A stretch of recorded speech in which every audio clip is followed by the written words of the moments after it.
We welcome you back to NFL Kickoff Weekend, presented by YouTube TV. Star of the show right there for the Steelers, Chris Boswell, 4 out of 4, 3 makes from 50+. First time in his career he's done that in the game. Yeah, boots this one to the back of the end zone. Next week, start Saturday strong with Big Noon Saturday. Jalen Milroe, 4th-ranked Alabama, taking on Wisconsin in a big SEC Big Ten clash. All starting at 10 a.m. with Big Noon kickoff live from Madison, Wisconsin, and then Alabama, Wisconsin at noon on Fox. Now, the Falcons' offenses looked like it started to gain some traction, but 2 turnovers, shooting themselves in the foot.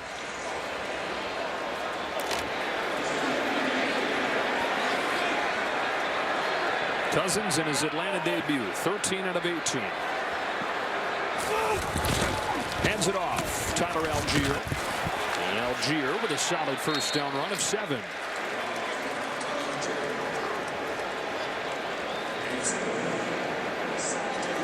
Well, we've talked about Cousins and the difference with him being back in the shotgun, working in the pistol here. For comparison's sake, last year in Minnesota, he was under center more than any quarterback in the NFL.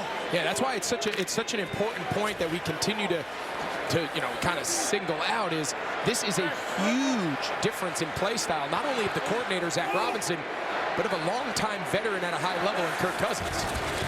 Got the motion dialed in that time. Algier got hit in the backfield. It was Watt. Hardly anything there.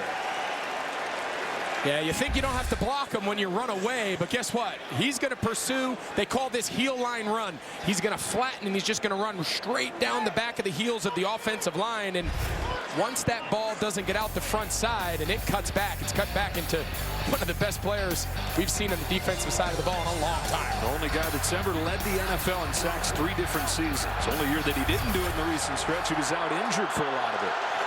On 3rd and 2, Cousins, well protected. Flag is down as he finds Pitts for a first down, but this looks like it's coming back.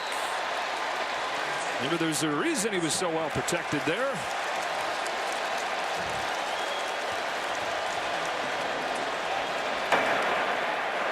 Illegal use of hands to the face, offense number 70. It's a 10-yard penalty. It's 3rd down. Big Jake Matthews. Yeah, you can see he gets that hand up inside the face mask, and you see it here on the left side of your screen. You see Matthews here lined up against Alex Highsmith. Take a look at this left hand right there. See that big old left hand? Once you strike a guy in the face mask and then it stays there and you lift it up, especially on the perimeter, they're going to see that pretty easily. Terrible towels waving in Atlanta. Here's where it gets really miserable playing against this defense and those rushers. 3rd and long. They're coming. They get to Cousins. It's Watt wreaking havoc again. McGarry's able to fall on it. There's a flag down in the secondary. This may go on Pittsburgh. Yeah, you'll see Kyle Pitts has to do a better job getting a chip on him. He's supposed to reroute T.J. Watt onto the tackle. We'll come back to that here in a second. Illegal use of hands to the face, defense number 20, C6. The 5-yard penalty from the previous spot. It's an automatic first down. Automatic first down. There have been more penalties on the Steelers today, just head-to-head, but some huge ones, some hugely impactful ones. Man, it's really been both ways. I mean, T.J. Watt has to say, what do I need to do to get a strip sack to actually count? Take a look here, 26, Dante 4 Jackson. seconds on Yeah, the you game just clock, see him grab his helmet, pull his face mask down. Now, frustrating day for Watt. Twice he's gotten there, made plays like that. Twice penalties have erased him. So a fresh set of downs from the 33. Bijan Robinson. Just a couple. Has not been able to hit a big one yet. Middle of that Steelers defense. Nick Herbig the tackle.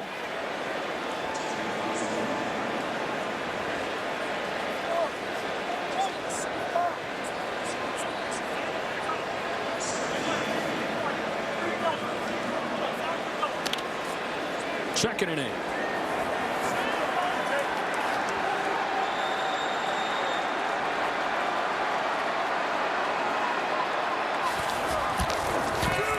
Cousins pressured again, and he had no chance this time.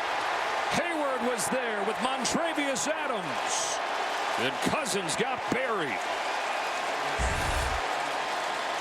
Yeah, we're starting to see now in these passing situations, this Pittsburgh defensive line is having their way.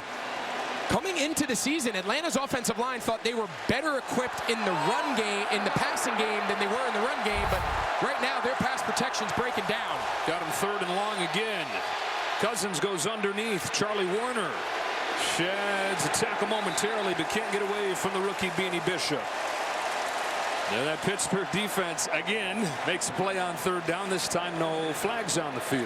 You know, and I can't stress enough, and I know we've brought this point up a lot, but when you can't get under center on 1st and 2nd down against these edge rushers, the best way to pass protect them is run at them and run play action at them. When everything is gun, when everything is just pin your ears back to a stationary target, they're pass rushing on 1st, 2nd, and 3rd down. Pinion's punt. Backs up Calvin Austin. Had a good return earlier. Able to break through the first line of defense. And to the 28-yard line he goes. Tackle from D'Angelo Malone. And a flag down here.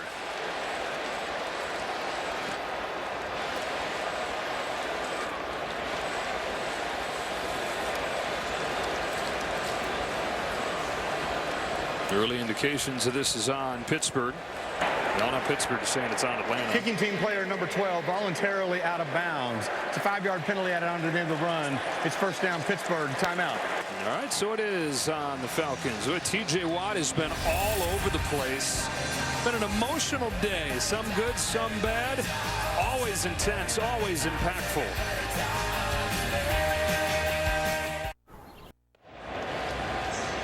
Back here in Atlanta, week 1 of the NFL season. And a tight game between the Steelers and the Falcons. Steelers have it. Justin Fields back to work. They look to throw on 1st down. Taking a shot. He wants Pickens. He's got him. Pickens back to his feet. Inside the 20. Biggest play of the day for the Steelers. Fields hits Pickens for 51. Yeah, and this is something, again, we mentioned earlier, and that play got called back on the OPI. Rolling on the field as as if the good as runner was there down by is. contact at the 28-yard line. It's 1st down. They're going to bring that ball back to where he spotted. But either way, he is as good a deep ball outside the numbers vertical receiver as there is in the NFL. We mentioned in the first half, only Tyreek Hill ran more go balls. He tracks the ball in the air. I can't tell you how difficult that is as a catch. Going to the ground, keeping it off the turf. That's as good as it gets right there at the wide receiver spot. 41 yards officially. Here's Harris. Room off the left side and toppled after 6 by A.J. Terrell. How about what Arthur Smith told us about George Pickens? He said right there with A.J. Brown. That's big company to find yourself in. He said, listen, I've been around a lot of good guys. He said he reminds me of A.J. Brown in just his movement skills, his size, his ability to track the ball. We saw it right there. This guy can be special. He's just had a little, now they got a false start here to knock him back. But just to finish that thought. False start. Offense. Number 74. 5-yard penalty. 2nd down. You know, it's hard to really evaluate young wide receivers in the league until their stability at the quarterback position and the offensive system is suited to play to their strengths. And it clearly wasn't last year. They ran the ball more than almost anybody in the league. Not a lot of quarterback consistency. So they're hoping this is a big year for George Pickens going forward. Led the NFL in yards per catch last year. Might come out of week 1 doing the same. Couple deep shots to him. After the penalty, here's a quarterback draw. Fields slides down to the 25. Had not been real aggressive using him running. You can understand with backup quarterback being Kyle Allen and not wanting to put him in harm's way with Wilson out. Well, harm's way, he can only escape so much. Jared hit him as he let it fly, and it was right there for Pickens. Hey, you want to play quarterback in the NFL, you better stand tall in that pocket and deliver the ball downfield under fire. And I really like these last couple possessions from Justin Fields, opening it up a little bit on these early downs, pushing the ball and attacking this Atlanta secondary. No, they'll need 7 or they're looking at another field goal attempt.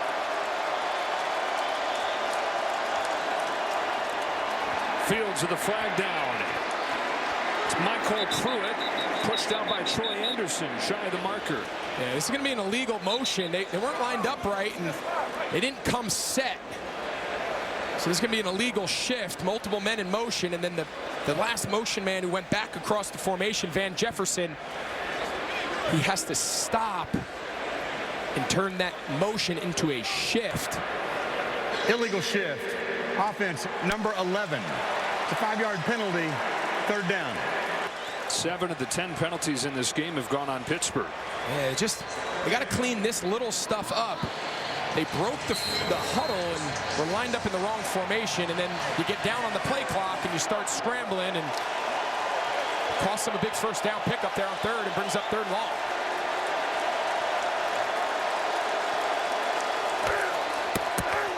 Fields given time, running out of it, zips it underneath. Freiermuth not going to get there. Justin Simmons wouldn't let go. And here comes the field goal team again. Broken record on that. You know, I know right now it seems okay. We're gonna throw a parade. This is what could be their 5th field goal. No touchdowns. Only been inside the 30 now for the 2nd time. But I do see some life now out of this offense. A little bit more commitment to the play-action pass, putting the ball in the hands of Justin Fields as a passer and a runner. There are some positives to take, even though, as you heard Pam say at the half, Mike Tomlin said, we got to score touchdowns. Boswell stays locked in. He's 5 for 5, and the lead is 15-10. And now this. All right, 3rd time's a charm. Here we go.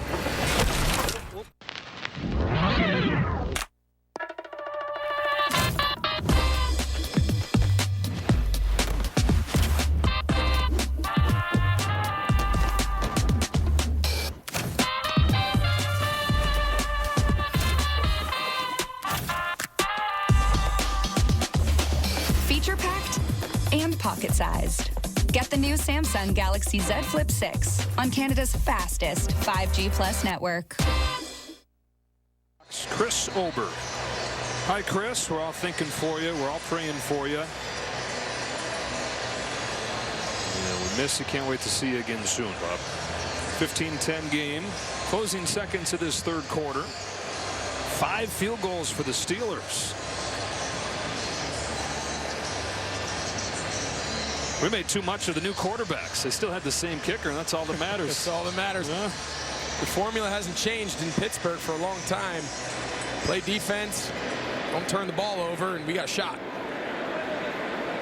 Got a touchback right here. Thursday, baseball night in America on Fox. Rafael Devers and the Red Sox taking on Aaron Judge and the Yankees. Or the Rays battle Jose Ramirez and the Guardians for the game in your area. Check it out to see what you'll get on Fox. Should we tune in, see you in Old Smoltzy? You should just come. I should Coming come. up to New York. Good food. That'd be amazing. Right. Go to a great dinner. Let's go. Sorry, couple Karen. cocktails, and then you actually are the only one. You have to work, and I get to just hang out. I mean, that sounds great. Every time I see you, it's on the eve of like us actually having to have a job. Yeah. Plenty of other opportunities. 30-yard line, 1st and 10. Here comes Robinson. And they've continued to feed him. You give him credit for that, but the Steelers defense continues to do what it always does, not letting anything get by. And I think this is going to be an interesting 4th quarter now. See which defense cracks. It's really been back and forth. Offense has really been played between the 30s, aside from the 1 touchdown. So hopefully we get a little offensive fireworks here to run this thing out. Now Mike Tomlin's bunch trying to spoil Raheem Morris's debut. 15-10 on to the 4th.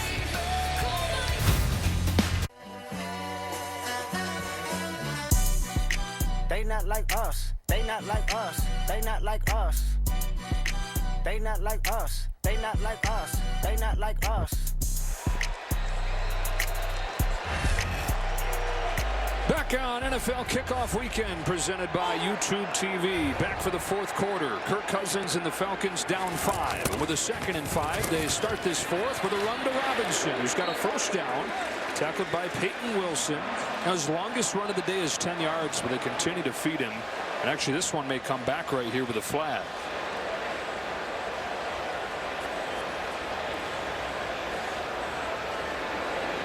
A lot of times with a player like him, you expect those big Holding. chunk plays. Offense number 76. 10-yard penalty. Second down. It's been more just pounding away. You look at the line, and it's that of a big bruising running back. Joey Porter, by the way, getting looked at by the training staff, their top corner. Yeah, can't afford to lose him. He's their matchup guy. Mike Tomlin, he didn't shy away. He's the guy that follows the opposing team's best offensive weapon. On a day like today, it's Drake London. But last year, we saw him match up against pretty much every premier wide receiver in the league. And other than DK Metcalf had a couple big plays on him, he pretty much shut the rest of them down. He's replaced by Corey Trice, and then Jackson moves over to cover London. That ball is out as he's drilled by Watt. And an incomplete pass. T.J. Watt all over the place. Even when you're game planning and you know that he's all world, you can't stop him. Yeah, they got to have a better plan. You come into every time you have a star player, right? When you go into your Monday morning, Wednesday morning team meetings to start the week, you got a big star over T.J. Watt. You say, listen, guys, we can't let him wreck the game. He's going to make some plays here and there. I just don't love the edge protections. I think they're letting him line up too wide. They've got to get him closer to the tackle. See, he walks in. That's easier to block. And whistles, blowing this play dead before it got started. Watt pumping up the crowd in Atlanta. He sees the terrible towels swinging. He sees all the yellow. And he's loving it. First, it's a 30-second timeout. Please put Team 36 on the game clock, please. 14:36. Timeout taken by Pittsburgh. And, you know, we talked to Mike Tomlin about him. He said you see all the sacks that he has in his career, 96.5. The amazing thing is you look at a reel of that, and he's doubled on most of them. Yeah, and again, he can affect the run game. So many of these elite pass rushers over the years that put up the sort of production that he does in order to lead the league in sacks 3 times. And then on the rundowns, they kind of take those plays off. Not T.J. Watt. He is going after the ball on every single snap. He's got incredible motor. 3rd down 15. Cousins has not hit a real shot downfield all day. They got to chip him. One-on-one. McGarry does a good job this time, but the coverage is tight and the pass is incomplete. Minka Fitzpatrick and DeMonte Casey with the coverage on Ray McLeod, and the punt team will come out. And Minka Fitzpatrick, we talked about the stars at every level, and of course the pass rushers get a lot of the recognition, understandably so, but when they lost Minka Fitzpatrick last year, their ability to defend the middle of the field really went down with them. So with his return, this style of offense for Atlanta, it bodes well because you got to protect inside those hash marks on the passing game. High punt right here. Austin's got a lot of room. Sizes things up. Tries to get to the sideline and unable to turn the corner. Where are we? Atlanta or Pittsburgh? Watt's saying, hey, this feels like home.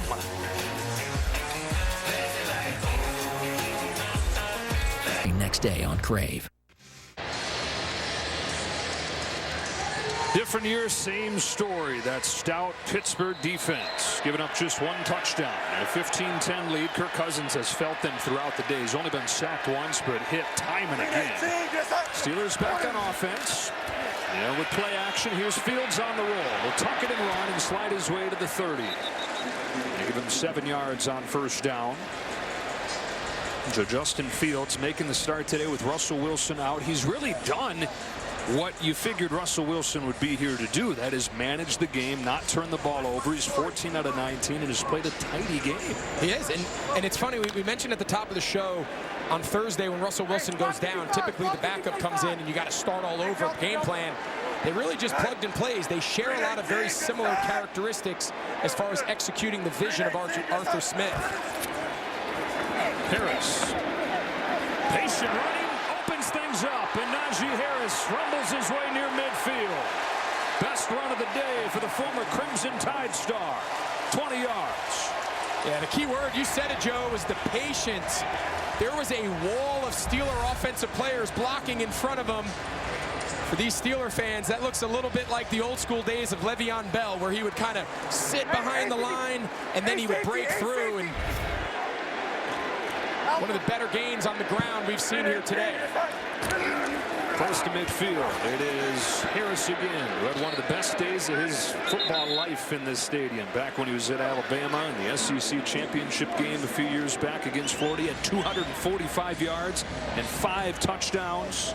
First-round draft pick out of there. And looking for a 4th consecutive 1,000-yard season to open his career. On second down, takes the fake. Fields turns the shoulders and puts it right on a dime, right between the 8 and the 8 for Freiermuth. First down, Pittsburgh. And you see Freiermuth with the hard play action. He knows he has to just beat this defender across his face.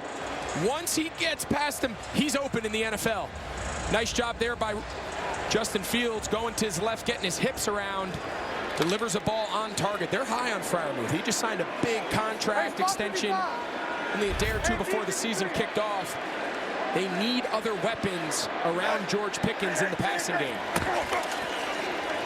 It goes back to Harris. Harris gets 4. We were talking about the Steelers not being equipped to play from behind, falling to big deficits. This score, this situation, though, is right where Pittsburgh should thrive, even as they're currently constructed. Yeah, so when you construct your teams, it's so important that when they're building this offense, you know what the Pittsburgh Steelers defense is going to look like.